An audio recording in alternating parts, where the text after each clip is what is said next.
네, 목요일장 시장 분위기와 움직임 이슈들 점검해드리겠습니다. 먼저 이나영 캐스터가 미국 시장 확인해 주실 텐데요. 마감 상황과 함께요. 미국 시장 밤새 보니까 경제지표 호조와 그리스 협상 불발 두 가지 재료 사이에서 움직인 듯 보입니다. 들어볼까요, 이나영 캐스터? 네, 간밤 뉴욕 증시 유로그룹 2차 회의에서 그리스 협상이 다시 한번 결렬되면서 일제히 내림세로 마감했습니다. 다우지수가 0.42% 내림세를 보이면서 17,890레벨대에서 장을 마감했고요. 나스닥 지수가 0.2% 약보합권에서 마감하면서 5,112레벨대, 그리고 S&P 500 지수가 0.3% 하락하면서 2,102포인트의 장을 마감했습니다. 다우지수 하루 동안 흐름 체크해 보시죠. 먼저 출발은 좋았습니다. 소비지표, 고용지표가 모두 호조를 보이면서 상승 출발했는데요.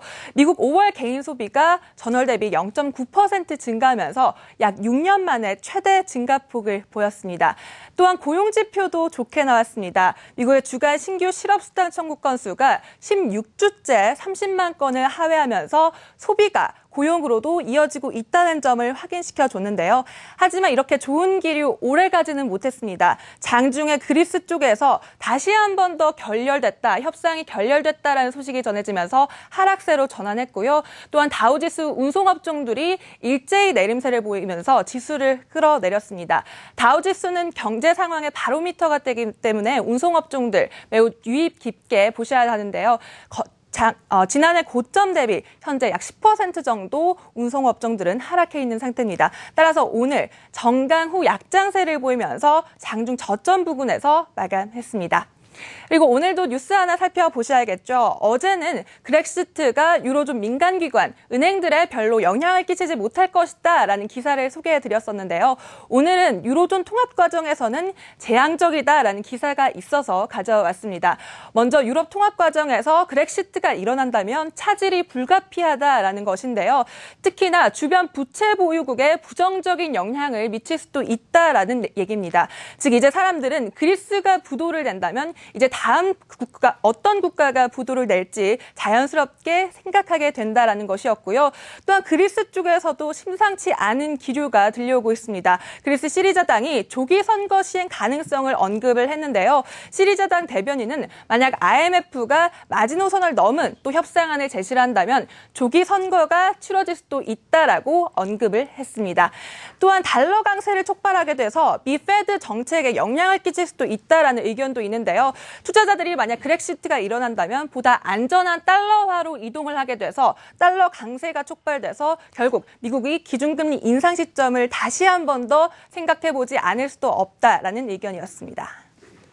네, 주요 외신들 정리해 주신 내용 잘 들어봤고요. 이번에는 그리스 문제에 대해서 또 점검을 해드립니다. 밤사이 유로그룹 회의 무산이 됐고 이틀 후 다시 회의 일정을 잡았는데 말이죠. 지금 그리스와 채권단 간에 계속 부딪히고 있는 부분에 대해서도 좀 자세히 전해 주시면 좋겠어요. 최유리 캐스터. 네, 유로그룹 회의가 타협점을 좁히지 못한 채 회의를 마쳤습니다. 이번 회의에서는 어떤 영상이 나왔을까요? 현지 상황 로이터 통신 영상을 통해서 확인하시죠. The door is still open for the Greek side to come with new proposals or to accept what is on the table. But I'm going to inform the government leaders first now. That's all. The institutions are going to look at the last proposals, as I said. If anything of that is useful, we will use it, of course. But we are on a number of issues, quite far apart, so it's going to be difficult.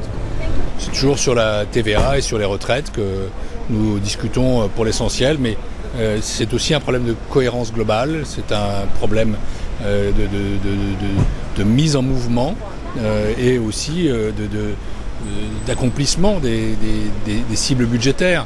Il faut dégager des surplus primaires qui soient suffisants, là-dessus nous sommes d'accord, mais il faut aussi que les moyens pour l'accomplir soient réunis. 네, 영상에서 보셨듯이 예전부터 의견 차이를 보였던 연금 개혁 및 부가가치세 인상 문제가 협상 타결에 발목을 잡고 있습니다. 그리스는 해결책을 찾을 때까지 논의를 지속하겠다는 입장을 밝혔고요. 현지 시간 27일 오전 회의가 다시 재개될 예정입니다. 네, 제리 캐스터 그리스에 관련한 내용 들어봤고요. 자, 이번에는 유럽 증시와 상품 시장 마감 상황도 들어봐야 되겠죠. 일단은 미국의 이 업종별 특징부터 짚어봐야 될 텐데 헬스케어주가 상당히 좋은 흐름을 보였습니다. 네, S&P 500 섹터별 흐름 살펴보시죠. 말씀드렸듯이 헬스케어주가 이날 선방했습니다. 약 0.5%대 오름세를 기록했는데요. 미국 대법원 쪽에서 오바마 케어를 적법하다고 판결한 것이 헬스케어주 랠리를 이끌었습니다. 이제 유럽 시장으로 넘어가 보시죠. 이날 유럽 시장 역시 그리스 우려로 대부분 하락 마감했습니다. 장 초반에는 그리스에 대한 기대감으로 오르기도 했지만요. 결국 하락 전환하면서 대부분 내림세로 마감했습니다. 프랑스 CAC 지수가 0.07% 약보합권에서 마감하면서 5,041레벨대에서 마감했고요. 스페인 지수도 0.1%대 하락 마감했습니다. 그리스 지수는 이날 0.1%대 강보합권에서 장을 마쳤습니다. 이제 상품 시장으로 넘어가 보시죠. 이날 달러가 약보합세로 마감했습니다. 미국 소비 지표가 6년 만에 최고 증가율을 기록한 것이 달러화를 방어했습니다. 달러 인덱스가 95레벨대에서 장을 마감했고요. 그리고 WTI는 0.95%대 하락 마감했습니다. 미국의 휘발유와 디젤 재고가 2주 연속 증가한 것이 공급 과잉 우려를 불러일으키면서 이날 국제 유가는 소폭 하락했습니다.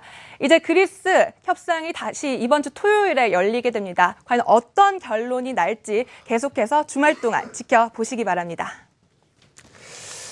네, 이번엔 SNS 통해서요, 시장의 특징적인 흐름들, 또 일반 투자자들 놓치기 쉬운 부분들 하나씩 짚어드리겠습니다. 최유리 캐스터 전해주시죠.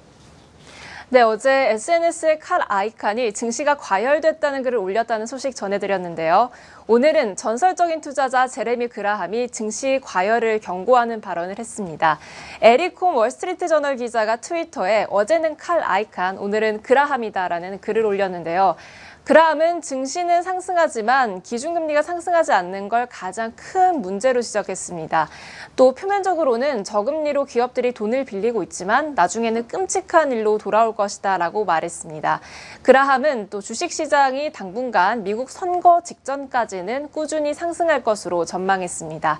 이어서 오바마 대통령 관련 소식입니다. 오늘 비즈니스 인사이더가 오바마 대통령이 역사상 가장 큰 주식 매수 발언을 했다는 재미있는 트윗을 올렸는데요. 그래프를 보시면 2009년 1월 오바마 대통령이 주식을 사면 좋을 것이다 라는 말을 한 후 S&P는 수직 상승했습니다. 당시 700대였던 S&P는 현재 2100선까지 올라가서 6년 전보다 215%나 급등했습니다. 오바마는 작년 CNBC와의 인터뷰에서도 앞으로 이 증시가 좋을 것이다 라고 말하기도 했습니다. 다음 트윗입니다. 오늘 SNS에는 오바마 케어 덕분에 헬스케어주가 선전하고 있다는 글이 많이 올라왔는데요. 대법원에서 찬성 6, 반대 3으로 오바마 케어 정부보조금 제도가 합헌이라는 결정을 내리면서 오늘 헬스케어주는 일제히 상승했습니다.